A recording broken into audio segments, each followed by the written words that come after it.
Après l'enlèvement du président vénézuélien par les États-Unis, Trump et les analystes n'avaient plus qu'un mot à la bouche. Venezuela's oil industry. Mais voici pourquoi le plan de Trump pour contrôler le pétrole vénézuélien est plus que hasardeux, au-delà même de la question de sa légalité. Dans la nuit de vendredi à samedi, le président américain a lancé une attaque à Caracas et a capturé le président du pays, Nicolás Maduro. Une attaque qui aurait coûté la vie de plusieurs civils selon le procureur général du Venezuela. La motivation annoncée du président américain, jugé aux États-Unis Nicolás Maduro, qui serait à la tête d'un vaste réseau de trafic de drogue. Trump s'est très vite félicité et a aussitôt déclaré The oil companies are going to go in, they're going to spend money, we're going to take back the oil that frankly we should have taken back a long time ago. Le Venezuela, pays pétrolier de l'Amérique du Sud, enfermerait 17% des réserves mondiales de l'or noir. C'est tout simplement le pays qui a le plus de réserves au monde.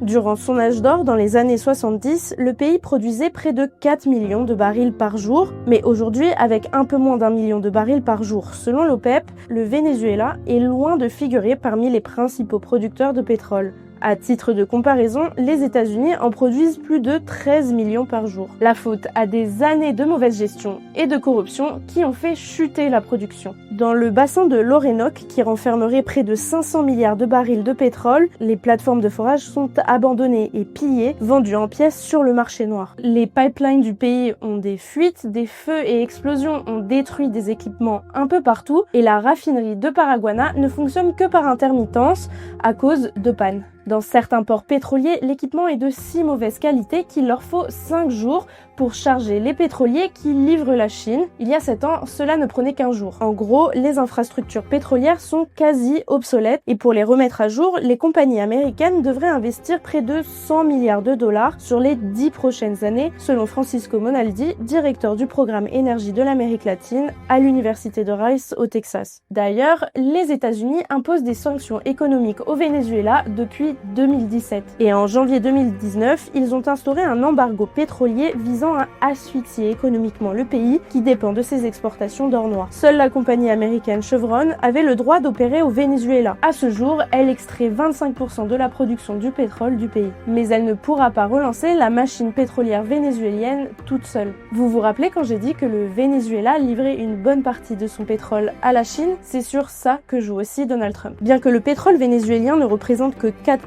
de ses importations l'année dernière, la Chine en dépend. En effet, ce pétrole brut a une haute teneur en soufre, ce qui le rend très adapté pour la fabrication du bitume, essentiel pour soutenir la politique de construction en Chine.